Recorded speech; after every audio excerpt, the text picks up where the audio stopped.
میگیم مثل من کنوی چی نگفتم. چی بالاخره چی می‌خواستی بگی؟ آقای پا من مو میبینی بکن. موسر خاکت میخواد ببره جورابای ننجام بی بیات ورده یکی شپات توی چشما کورت واکن. نه کو کجا؟ هرگز صدام داری؟ صدا دارم بگو. داره میاد. نوکش قنچه زده بیرون. من تونستم تو فضا بیرینم. سیا دختر جلو خدمت گلمون پل کنم محصر زای دختر خدمت سلام به کنیاره همیشه قلدر بشه نزنن حق تو رو مثل آب خوردن بخورن. نخور دیگه چیته؟ آخ بعضی وقتا گندگوزی هم جواب نمیده بچه ها. منطقم بد نیست.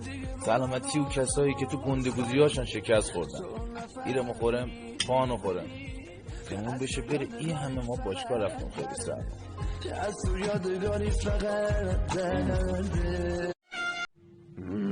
اکبری؟ بله آقا. چیه تو دستت؟ چیزی نیست آقا. بکن ببینم دستتو تقلب میکنی آره؟ گوشتو بپیچونم بگم بابات بیاد مدرسه؟ نه درو خدا آره؟ نگی استاد ببخشیم پرادونه. چیه؟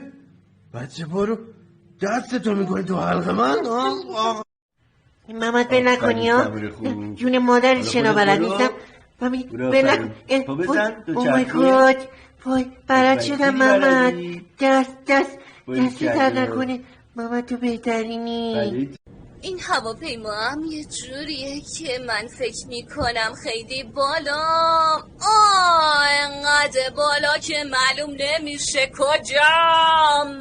مسواکم شده دیگه وقت لالا. من از اون عشق موزیک دست. بسم الله الرحمن الرحیم. باب راست هستم 2 سال از محل تختی اصفهان. تابلویی که ملاحظه میکنید یکی از سخت‌ترین تابلوهایی بود است که تا حالا کشیدم. میدونم چه زدم اما از انواع اقسامی زکات جونورا با منظرات توش استفاده کردم. از شمع و گل و پروانه بگیر تا کشتی و غروبی آفتاب و همه چی براتون کشیدم. اون تیکه‌هاش هم که میبینید خالی است دیگه وقت نبوده. حالا ایشالا یه وقتی بود این وری 2 موقع قرار است یا لیقاپو بزنیم اون ورش هم یه دونه 33 پل زیر اونجا هم گرد زایمون یه دونه پلی خازو میزنیم که این آبایی که اینجا وکاولو بس از زیری دهنا رد بشه دو شبا به تارگیان زیری دهنا بیشینند و برامون بزنن زیری آواز حزشو ببریم. امیدوارم لذت برده باشی.